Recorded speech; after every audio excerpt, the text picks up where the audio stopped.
because biological evolution doesn't work in simple ways. It makes complexity. It uses all available physical processes without worrying about whether it knows how it's working or not. It just uses them. So I think we'll have a hard job to really understand what's going on with what I call photometabolism. But if you think about it, it took 250 years to work out how photosynthesis worked, from the first discovery that photosynthesis was happening to pretty much understanding how it's worked. Well, I'm sure it's not fully understood yet. Some of the quantum effects in photosynthesis are pretty profound as well. So there's a long way to go. But I think yes, we have to make changes. We would prefer people to make changes by using natural sources. But if you can't use natural sources, you have to think more about the way we light and heat buildings. But the architects and the lighting designers are perfectly capable of doing that. So, yes, okay. The one thing I did want to mention as well about being outside, not only do we get the infrared benefits from the vegetation. Imagine if you're sitting outside under a tree on a clear day, you've got a blue sky all around you. You shaded yourself from the sun by sitting under the tree.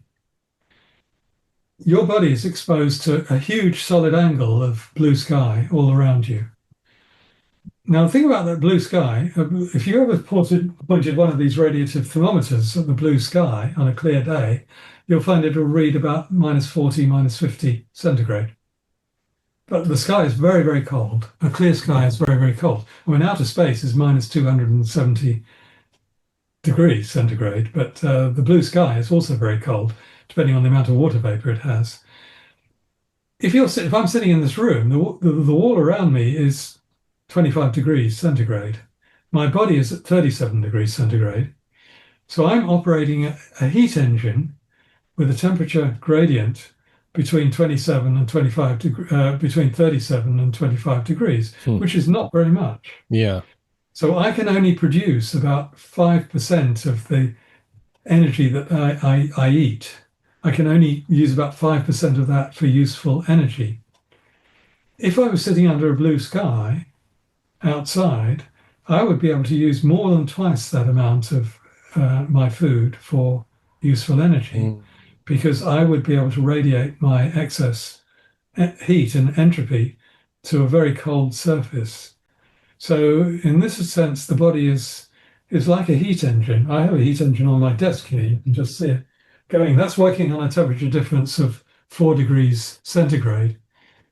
If I put an ice pack on that, I can run it 10 times as fast because of the temperature difference. Yeah, and yeah. we do exactly the same thing. When it's close to body temperature, you have no energy. You feel it. Right. If you go and go out and sit on a bench under a clear blue sky, and you'll feel great. You'll feel much more full of energy.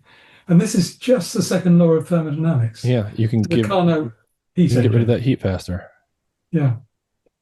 So, in fact, if you wanted to have office workers who were working much more effectively, you'd make them sit in a cold office. And they wouldn't like it, but you could give them warm clothes and they'd still be breathing in colder air, which in the air has lots of surface area. Right. So this is why, a lot of the inventions of the Industrial Revolution happened at high latitudes, because people were in colder environments. The navvies who built the canals and the railways, they were eating 8,000 calories a day, and they were doing huge amounts of work. They couldn't have done that in the tropics. It was thermodynamically impossible for them to have done that in the tropics.